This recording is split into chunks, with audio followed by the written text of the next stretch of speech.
ଭଲ ମଣିଷଟିକୁ ବୁଝନ୍ତୁ।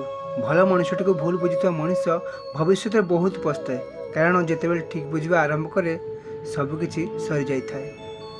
ଗର୍ବ କରନ୍ତୁ ନାହିଁ, ନିଜର କ୍ଷମତା ଓ ଧନ ଜନ ଯୌବନକୁ ନେଇ ଗର୍ବ କରନ୍ତୁ ନାହିଁ, କାରଣ ଫୁଲର ସୁଗନ୍ଧ ଓ ମଣିଷର ଗର୍ବ ବେଶୀ ଦିନ ରୁହେ ନାହିଁ, ସମୟ ଅନୁସାରେ ବଦଳିଥାଏ। ପର କଥା ଶୁଣନ୍ତୁ ନାହିଁ, ପର କଥା ଶୁଣି କେବେ କାହା କଥାରେ କୌଣସି ପଦକ୍ଷେପ ନିଅନ୍ତୁ ନାହିଁ। ଘର ଭାଙ୍ଗିବା ଲୋକ ଅନେକ ଅଛନ୍ତି, ନିଜ ଆଖିରେ ନ ଦେଖି ଓ ନିଜ କାନ ନ ଶୁଣି କାହା କଥାରେ ବିଶ୍ୱାସ କରନ୍ତୁ ନାହିଁ।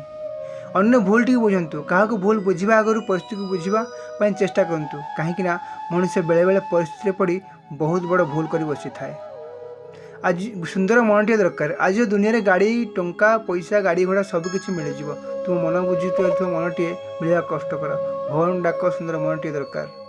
ଦୁଃଖ ତ ଭାଗ୍ୟରେ ଲେଖା। ମଣିଷ ଜୀବନରେ ଅନେକ ସୁଖ ଖୋଜିଥାଏ, କେବେ ବି ସୁଖ ପାଇ ପାରେ ନାହିଁ।